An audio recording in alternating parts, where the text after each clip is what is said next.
YouTuber मौसीकी कहानियों में आप सभी का स्वागत है। आज बात करेंगे हास्य व्यंग की। और हास्य व्यंग के क्षेत्र में श्रद्धेय श्री केपी सक्सेना जी से कौन परिचित नहीं होगा। तो चलिए आज उनकी एक चुटीली सी रचना सुनते हैं। कहानियां तो बहुत सुनी है हमने, लेकिन आज ये केपी सक्सेना जी का सुंदर लेख सुनेंगे। ये लेख है जीजाओं के बारे में। जी हाँ, जीजाओं के बारे में। चलिए शुरू करते हैं। मेरे जीजाओं के बारे में। वे और होंगे जिन्हें पराए मर्दों को जीजा कहने में शर्म आती होगी, हमें नहीं आती। काहे से कि हमारी कोई बहन ही नहीं है बहन जी। मगर जीजा कई एक हैं। इतिहास साक्षी है कि हमारे खानदान में गत 5 पीढ़ियों से लड़की नहीं पैदा हुई है। लड़कों में मामला महज 2 पर अड़ा रहा। परदादा के पिता 2 भाई से हम 2 भाई तक चला। ये नामाकुल परंपरा हम ही ने तोड़ी। पहली औलाद कन्या हुई और लगभग 150 बरस बाद हमारे घर में फ्रॉक खरीदी गई। खैर, ये रचना लिखने की हमें काहे को पड़ी। हुआ यूं कि हम पिछले दिनों मद्रास से दिल्ली फ्लाइट से आ रहे थे। प्लेन में एक हजरत हमारे पास आए और बोले कि केपी जी, आप मनोरमा के फुर्सत नामों में हमेशा बहन जी ही करते रहते हैं, कभी जीजाओं के बारे में भी हो जाए।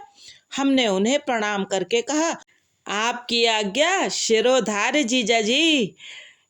सारी एयर होस्टेसेस तक हंस पड़ी। और जब एयर होस्टेस बच्चियां हंसती हैं तो हमारे टिकट के सारे पैसे वसूल हो जाते हैं।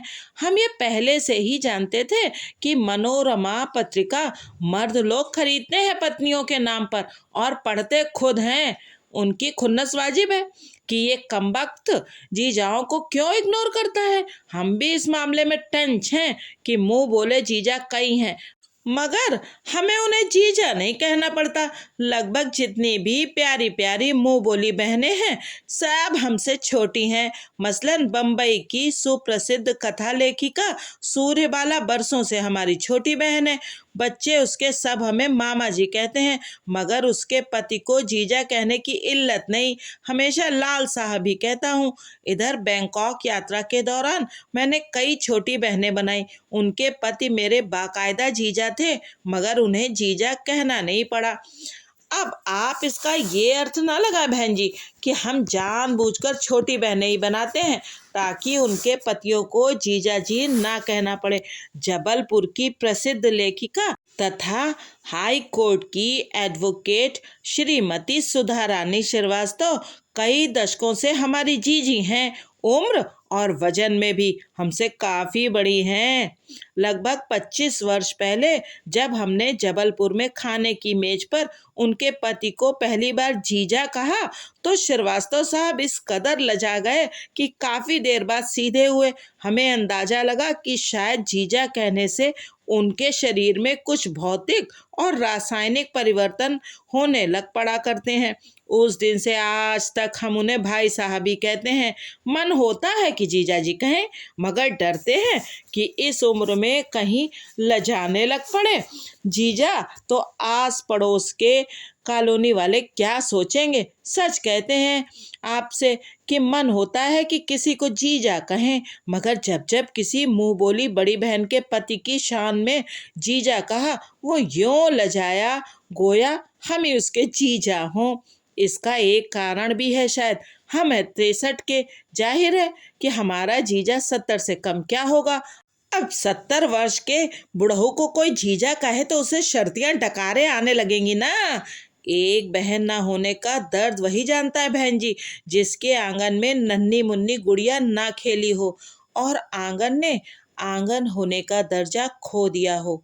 चुनांचे जब जब हमें कोई मुंह बोली छोटी बहन मिली है, लगा है जैसे अंदर की खाली जगहें खुद ब खुद भर गई हों। आंखें भी गीली होती हैं। मन करता है कि उनसे पूछ लूं कि जब तुम छोटी सी थी तब कहाँ थी। तुम्हें कंधे पर बैठाने और चुटिया में गुलाब कली टाकने का सुख मुझे क्यों नहीं मिला। राखी और भाई दूज पर आंखों में बादल घिरने लगते हैं। फिर डाक से इन मुंह बोली बहनों के रोली चावल मिलते हैं तो बादल खुद ब खुद बरस लेते हैं। उनके अखंड सौभाग्यवती होने की कामना करता हूँ और एक शेर पढ़ लेता हूँ।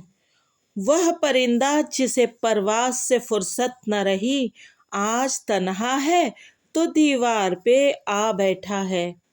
तो ये थी बेहद शानदार, चुटीली और हृदय स्पर्शी रचना केपी सक्सेना जी की मेरे जीजाओं के बारे में। बने रहिए यूट्यूबर मौसी की कहानियों के साथ और सुनते रहिए ऐसी ही खूबसूरत कहानियाँ और लेख।